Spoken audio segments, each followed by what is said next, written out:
వాడికి హిందూ మతం మీద ఉన్న విశ్వాసం కోల్పోతాడు, హిందూ మతం మీద ఉన్న గౌరవాన్ని కోల్పోతాడు.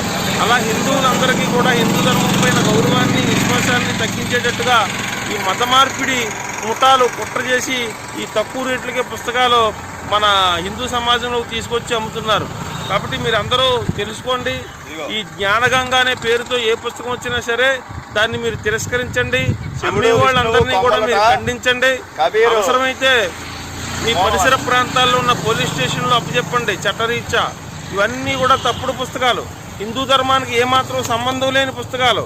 ఇవన్నీ కూడా లేని అంటే హిందూ ధర్మంలో లేని విషయాలు ఉన్నట్టుగా చిత్రీకరించి మన దేవుడి ఫోటోలు పెట్టి మన హిందూ ధర్మానికి సంబంధించిన పేర్లు పెట్టి అమ్ముతున్నారు తప్ప ఇదంతా మత మార్పిడి మాఫియా చేస్తున్న కుట్ర.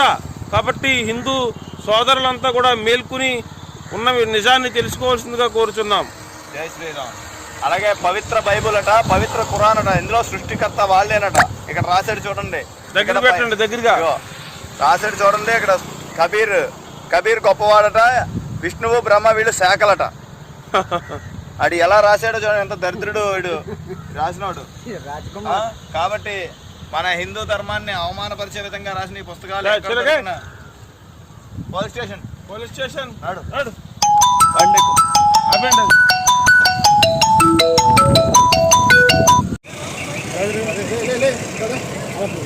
సార్ నెంబర్ బాడీలో ఉంది. నెంబర్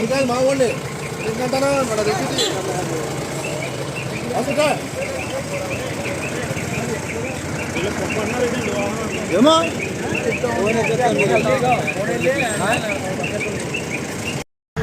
అక్కడక్కడ పట్టుకుని జ్ఞానం పూర్తిగా భగవద్గీతను మరిమర్చిలాగా హిందూ ధర్మాన్ని నాశనం చేసేలాగా వీళ్ళు జ్ఞానగంగ హిందూ ధర్మం గొప్పది అలాగే ప్రింట్ చేసేసి కదా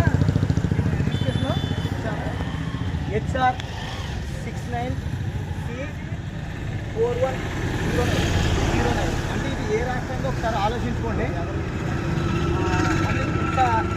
ఇలాంటి జ్ఞానంలో దగ్గర దగ్గర రాష్ట్రంలో చాలా తిరుగుతున్నాయి.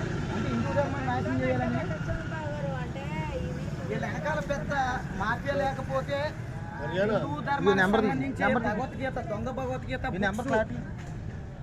దొంగ భగవద్గీత బుక్స్ పంచి పెడుతున్నారంటే కొన్నాళ్ళకి భగవద్గీత ఉండకూడదు.